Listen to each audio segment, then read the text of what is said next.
చాలా మంది వాళ్ళకి డిసిప్లిన్ లేదని చాలా బాధపడిపోతూ ఉంటారండి. కానీ నిజం ఏంటంటే అది డిసిప్లిన్ ఇష్యూ కాదు, అది డెసిషన్ ఇష్యూ.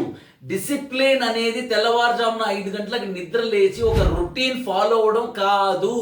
డిసిప్లిన్ అనేది ఆల్రెడీ తీసుకున్నటువంటి డెసిషన్స్ కి by product. Say for example, నువ్వు నీ గోల్స్ మీద వర్క్ చేయకుండా ఇన్స్టాగ్రామ్ రీల్స్ స్క్రోల్ చేస్తూ ఉన్నావు అనుకో, అది డిసిప్లినా లేకపోతే నువ్వు తీసుకున్నటువంటి డెసిషనా? ఇంకోటి ఏంటంటే, నువ్వు జిమ్కి పోకుండా అలారంని స్నూజ్ చేసి పడుకున్నావు అనుకో, అది డిసిప్లిన్ ఇష్యూవా లేకపోతే డెసిషన్ ఇష్యూవా? డిసిప్లిన్ అనేది హార్డ్ ఎప్పుడు అవుతుంది అంటే నువ్వు తీసుకున్నటువంటి డెసిషన్స్ వీక్ అయినప్పుడు.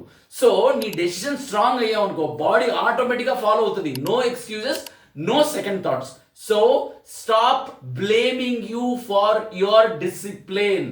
జస్ట్ ఒక్కసారి కమిట్ అయితే నా మాట నేనే వినను అనేటువంటి ఒక స్ట్రాంగ్ డెసిషన్ తీసుకో. ఎప్పుడైనా డిసిప్లిన్ లేదని ఫీల్ అయ్యావు అనుకో, just ask one question, am I truly decided అని నిన్ను అడుకో. If you get the answer is yes, then follow that.